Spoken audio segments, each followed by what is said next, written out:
Dal trionfo alla nuova giunta, Zaia prepara la squadra, scatta il Totonomi, potrebbero esserci sorprese, sicura presenza per l'assessore alla sanità Lanzarin che delinea subito la prima sfida, gestire il Covid in questo inverno. Aria di tempesta all'interno del Partito Democratico Veneto, la segreteria regionale annuncia una conferenza stampa e poi la cancella, Bisato vicino alle dimissioni. Il rieletto sindaco di Venezia, Luigi Brugnaro, annuncia tempi molto rapidi per la formazione della giunta, messaggio duro e chiaro al centro storico, unica area dove la sua lista ha perso contro Baretta. Tamponamento tra 4 camion lungo l'autostrada A4 tra San Stino di Livenza e Porto Gruaro, 2 feriti non gravi ma la coda raggiunge i 9 chilometri. Scoperta a Venezia la truffa delle false licenze dei taxi acqui, indagine dei carabinieri, furbetti nei guai e inchiesta solo all'inizio. Temporali e rovesci anche intensi in arrivo nelle prossime ore in Veneto. La protezione civile regionale decreta lo stato di attenzione fino a sabato. Un Veneto su 5 fa volontariato. A Vicenza esperienze forti e l'attività giovanile estiva è gestita dall'amministrazione comunale giunta alla 5ª edizione, coinvolti 165 ragazzi tra i 15 e i 23 anni.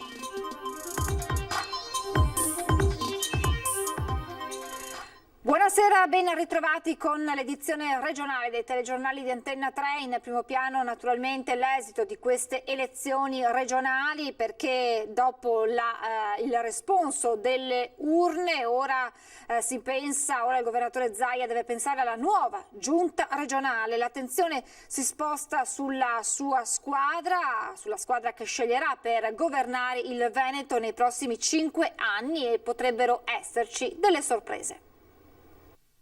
Il trevigiano Alberto Villanova, il bassanese Nicola Finco, il veronese Daniele Polato, il veneziano Francesco Calzavara sono alcuni dei nuovi nomi entrati nel Toto giunta regionale, perché a 2 giorni dal clamoroso risultato con cui Luca Zaia si è confermato alla guida del Veneto, la curiosità ora si concentra sulla nuova squadra del presidente, nella quale dovrebbero essere riconfermate figure che hanno ottenuto tra l'altro un largo consenso elettorale. Gli assessori uscenti Emanuela Lanzarini, in lizza per la vicepresidenza, Giampaolo Bottacin, Roberto Marcato.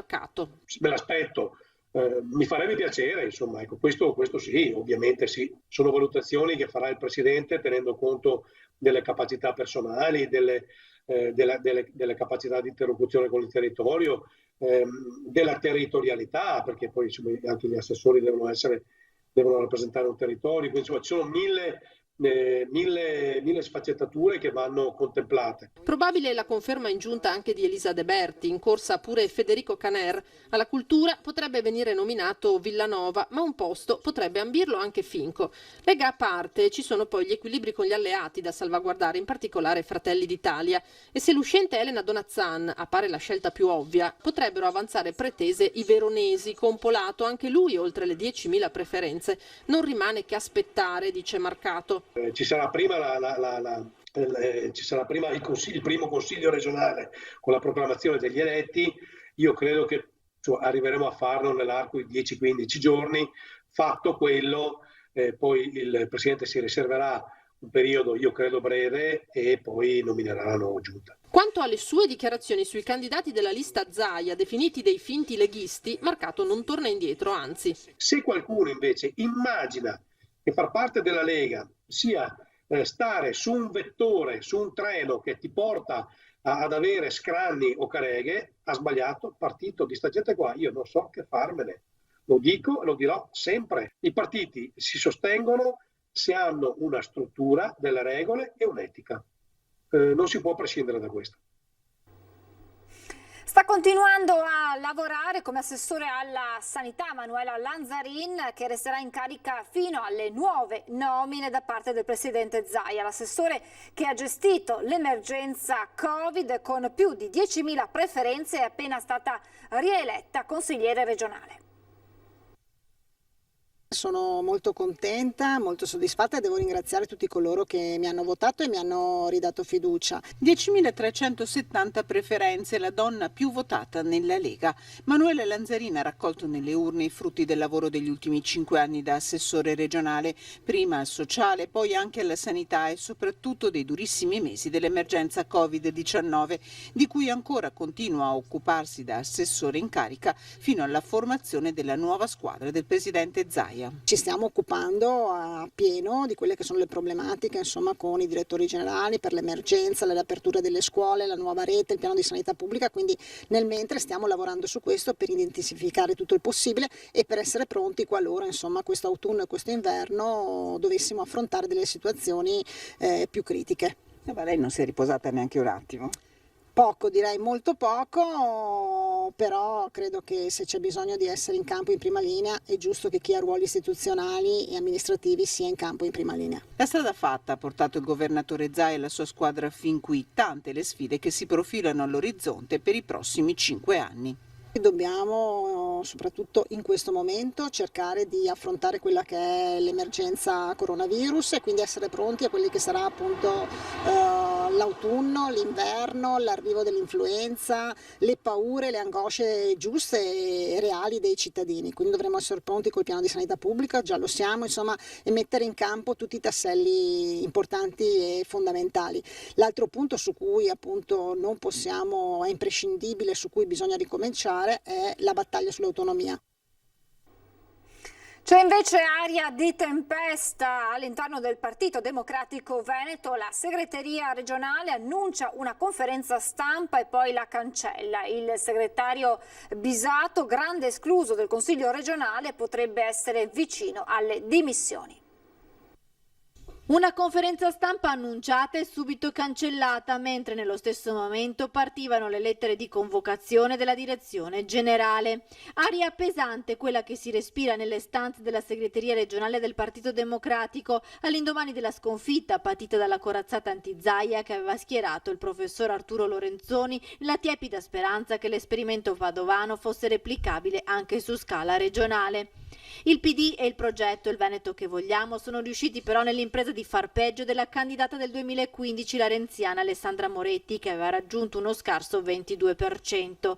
Come si sa, quando si vince la vittoria di tutti e quando si perde si cerca sempre e solo un unico colpevole e poco importa che la scelta di candidare Arturo Lorenzoni sia stata presa da una segreteria unitaria di partito mesi prima dell'esplosione dell'emergenza sanitaria del Covid.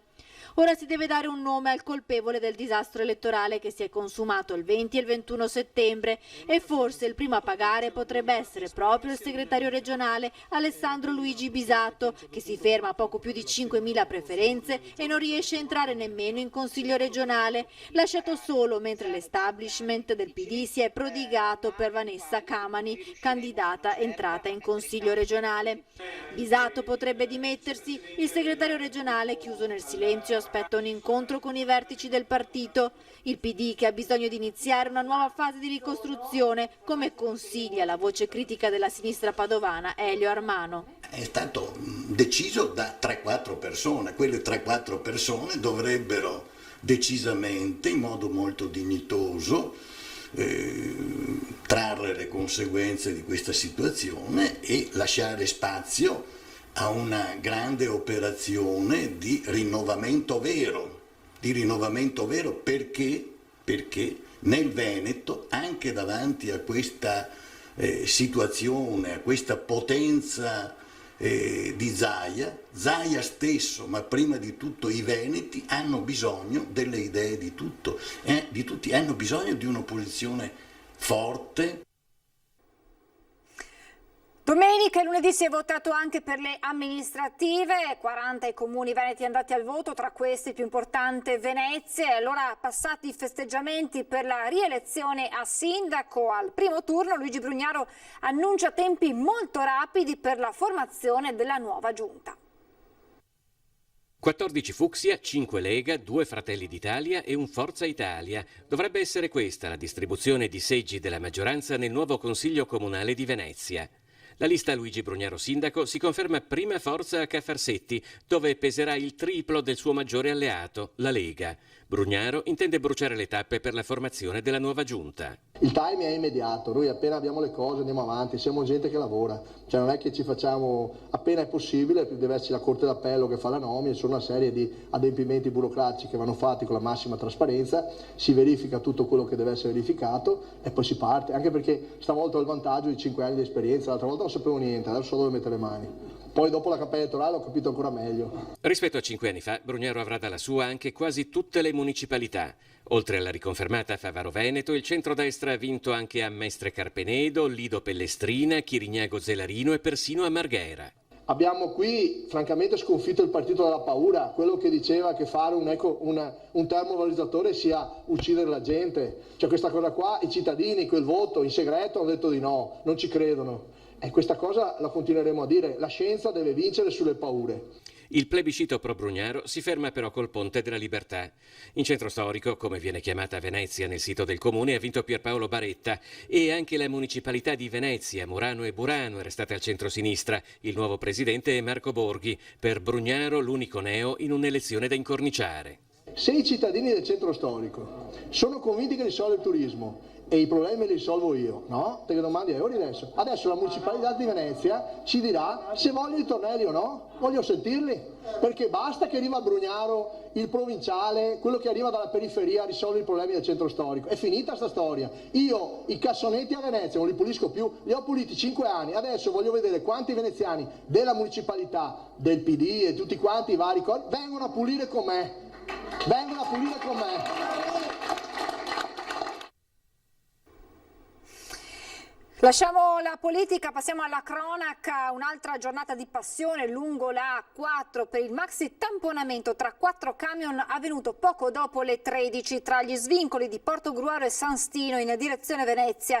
Nell'incidente 2 camionisti sono rimasti feriti e il personale sanitario li ha trasportati in ospedale. Fortunatamente le loro condizioni non sono gravi. Sul posto sono arrivati i sanitari del SUEM con la polizia autostradale di San Donà e gli ausiliari del traffico. Inevitabili le code. Verso le 14 erano ben 9 i chilometri di mezzi incolonnati tra Portogruaro e San Stino, coda poi riassorbita lentamente durante il pomeriggio.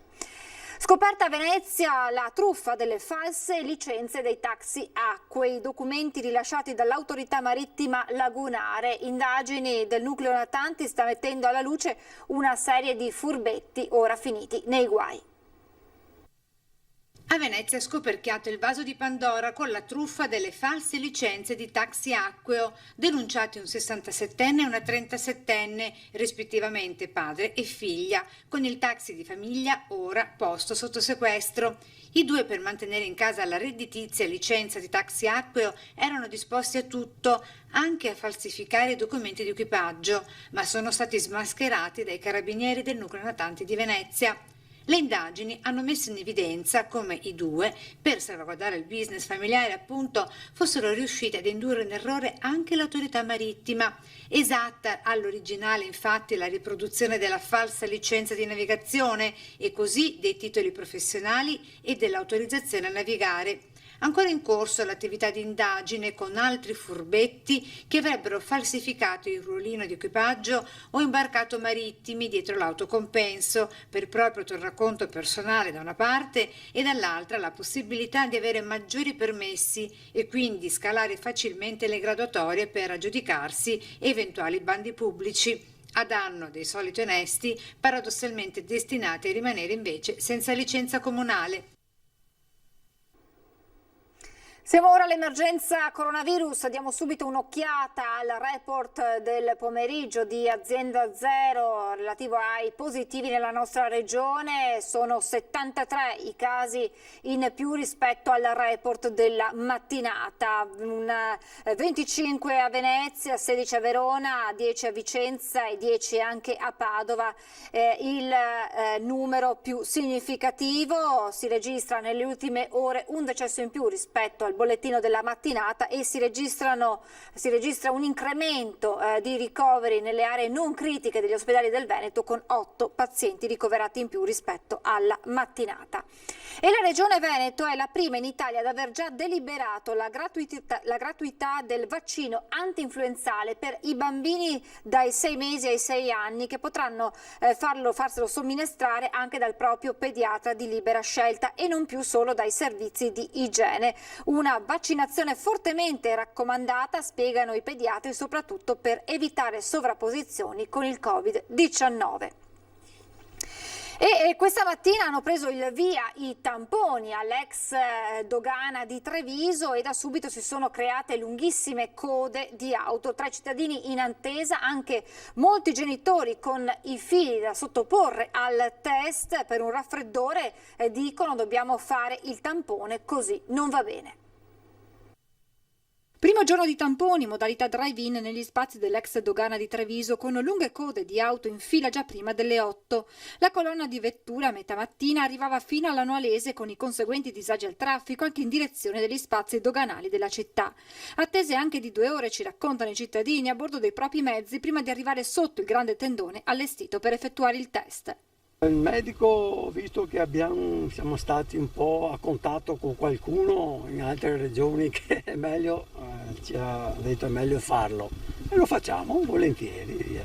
Ieri abbiamo già fatto una fila di 2 ore e mezza, praticamente alle 12:50 ci hanno bloccato prima a 50 metri dall'entrata. Secondo tampone di controllo, ieri sono stati a Treviso, lì all'ospedale. Oggi ci hanno mandato qui. In coda anche tanti genitori con figli a seguito arrivati all'ex dogana con la prescrizione del pediatra che ha disposto il tampone per sintomi sospetti. Perché ha avuto un po' di raffreddore e per ritornare all'asilo bisogna fare tampone. È abbastanza problematico perché bisogna perdere un giorno di lavoro per fare questa cosa. Però spero tanto che al più presto si risolve tutto. Il tampone più veloce o magari che lo fanno direttamente a scuola, all'asilo. Questo papà, in attesa dalle 8 con i suoi 2 figli, lamenta il fatto che per riammettere a scuola i bambini dopo l'assenza sia necessario compilare un modulo nel quale si attesta che lo studente non ha accusato nessuno dei tanti sintomi elencati. Con un po' di tosse o con un po' di raffreddore, apriti cielo. Allora vai dal pediatra, il pediatra dice tampone, perché? Perché sul modulo che noi dobbiamo compilare per la scuola c'è scritto che i bambini, se li rimandiamo a scuola, non devono aver avuto il raffreddore, congiuntivite, diarrea, tosse, mal di gola, è chiare e normali malattie di stagione. Mi fai dichiarare sotto la mia responsabilità civile, penale, e devi morire praticamente, che il bambino non ha avuto niente. Una situazione, dice l'uomo, che si ripeterà nel corso dell'autunno e dell'inverno. I bambini fra una settimana avranno di nuovo il raffreddore, la tosse, la congiuntivite e noi ci troviamo qua. Cosa facciamo? Non li portiamo più qua, perché io non faccio fare un tampone a un bambino di 9 mesi, di 2 anni, di 3 anni, con un tampone su per il naso una volta alla settimana. Risolto il problema viabilità nell'area dell'ospedale Cafoncello di Treviso con lo spostamento, come avete visto, dell'area tamponi in modalità drive-in all'ex dogana, non è stato risolto quello delle lunghissime code e delle lunghissime attese. L'USL 2 ha deciso per questo di apportare ulteriori novità con il direttore Benazzi gelito nei confronti dei pediatri. Scuote la testa e impugna il telefono il direttore generale dell'ULS 2 Benazzi in sopralluogo alla nuova area tamponi quando è quasi l'una. Ancora ci sono lunghe code, in auto mamme sfinite e bambini fin troppo bravi ad aspettare. Occorre fare di più e così da domani l'orario raddoppia. Accesso diretto dalle 7 alle 19, dal lunedì al sabato, mentre la domenica la chiusura resta alle 13.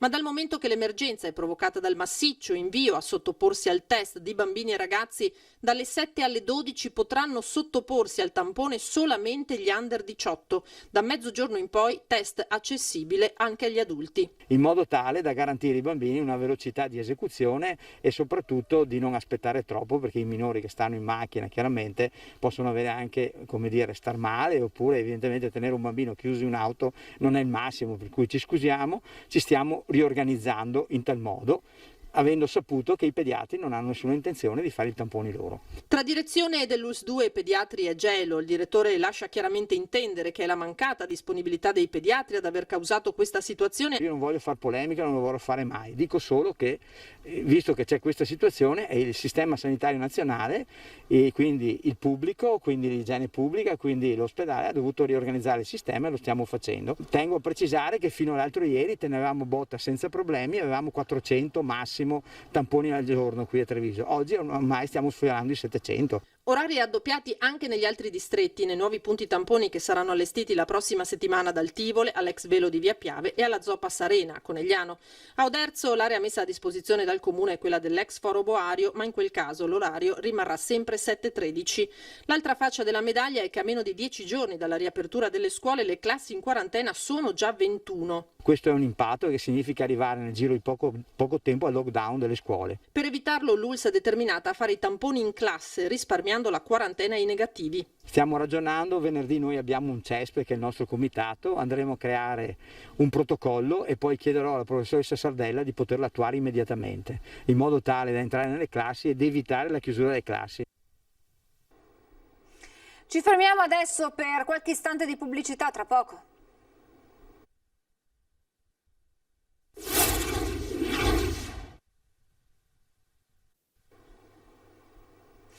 Rieccoci in diretta, parliamo dell'allerta meteo per le prossime ore sulla nostra regione, perché da oggi pomeriggio fino alle prime ore di sabato 26 in Veneto si alterneranno fasi di tempo instabile o perturbato con precipitazioni a tratte estese sulle zone centro-settentrionali, dove saranno probabili quantitativi anche consistenti e abbondanti. Sono previsti anche temporali con possibili rovesci intensi, specie sulle zone centro-settentrionali. Visti i fenomeni meteorologici previsti, il centro funzionale decentrato della Protezione Civile del Veneto ha dichiarato lo stato di attenzione, allerta gialla per criticità idrogeologica nel caso di temporali forti. Voltiamo pagina, un Veneto su 5 fa volontariato. A sostegno di questa caratteristica la promozione di iniziative che coinvolgono in particolare i più giovani. Esperienze forti. È denominata così l'attività di volontariato giovanile estiva gestita dall'amministrazione comunale, giunta alla 5ª edizione. Tracciato oggi il bilancio 2020, che all'epoca della pandemia da Covid ha visto coinvolti 165 giovani vicentini di età compresa tra i 15 e i 23 anni. Devo dire che quest'anno è stato particolarmente difficile organizzarla. Ricordo a febbraio, quando è il periodo di iniziazione organizzativa dell'attività, non avevamo tanta chiarezza. Tessuto sociale fragile, tanti enti in difficoltà, i centri estivi ad esempio che non avevano una chiarezza progettuale, ma abbiamo voluto come amministrazione portare avanti lo stesso questo progetto. Il tessuto sociale lo richiedeva, 311 gli enti coinvolti, 6.000 le ore di lavoro donate. Un modo per instillare il valore del volontariato nella nostra società, acquisito direttamente con l'esperienza, sia ad esempio riordinando i libri in biblioteca o distribuendo pasti agli indigenti. Generalmente prima di approcciarsi alle attività c'è una paura a essere inadeguati alle situazioni, non a essere capaci di sopperire alle cose richieste. In realtà dopo le cose si rivelano molto diverse e c'è lo stupore da parte dei ragazzi e l'entusiasmo di sperimentarsi e di essere autoefficaci in quello che fanno. Sono i nostri giovani che hanno bisogno di fare queste esperienze proprio per poter rendersi conto del contesto in cui vivono e per poter anche far nascere in loro quel sentimento di partecipazione attiva alla vita della città. Le associazioni di volontariato sono importantissime in questo momento, il Comune deve supportarle e promuoverle. Questo è un momento in cui i nostri ragazzi possono conoscerle e possono anche, quando diventeranno adulti e magari cittadini della nostra città, poter continuare a dare loro una mano proprio per poter aiutare le famiglie o le persone che sono in difficoltà. Siamo in chiusura, vi lascio le previsioni del tempo, grazie per essere stati con noi, buona serata.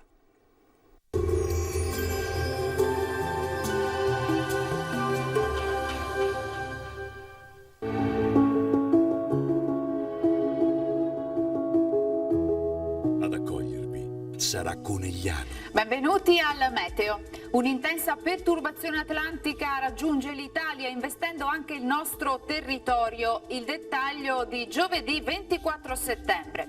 Sul Veneto al mattino sarà ancora in genere asciutto, a tratti soleggiato. Con il passare delle ore però andrà progressivamente peggiorando con precipitazioni via via più estese, rovesci anche temporaleschi in intensificazione entro sera. Attenzione a possibili fenomeni anche forti. Temperature minime fino a 16 gradi, massime invece tra i 21 e i 25 gradi all'incirca. Ci spostiamo ora sul Friuli Venezia Giulia, anche qui inizialmente più sole, poi temporali più diffusi e intensi, specialmente dalla sera con possibili grandinate e nubi fragili. Temperature minime tra 15 e 19 gradi, massime invece sui 22-24 gradi. Infine uno sguardo alla situazione del Trentino Alto Adige. Dalle ore pomeridiane tempo perturbato con piogge un po' dappertutto, localmente intense. Temperature minime sui 12-13 gradi, massime in calo sui 22 gradi all'incirca. Dal meteo di Antenna 3 per ora è tutto, grazie per l'attenzione e arrivederci al prossimo aggiornamento.